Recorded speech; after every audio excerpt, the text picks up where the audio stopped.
కుచిసాకే ఒన్నా. ఈ కథ జపాన్ నుండి వచ్చింది. ఒకప్పుడు ఒక అందమైన మహిళ ఉండేది. ఆమె భర్తతో కలిసి జీవిస్తుంది.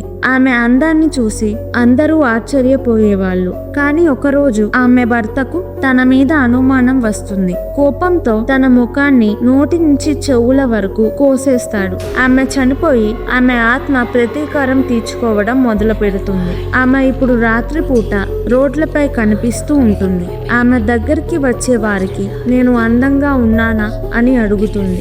మీరు అవును అంటే ఆమె ముఖం మీకు చూపిస్తుంది. ఆమె నోటి నుంచి చెవుల దాకా కట్టై ఉంటుంది. ఆమె మిమ్మల్ని మళ్ళీ ప్రశ్న అడుగుతుంది, ఇప్పుడు నేను నీకు అందంగా ఉన్నానా అని. మీరు భయపడితే ఆమె మీ దగ్గరికి వచ్చి మిమ్మల్ని చంపడానికి చూస్తుంది. మీరు తనని అందంగా లేవు అన్నా కూడా తను మిమ్మల్ని చంపేస్తుంది. మీరు ఏమో నాకు తెలియదు అంటే మీరు బ్రతికే ఛాన్స్ ఉంది.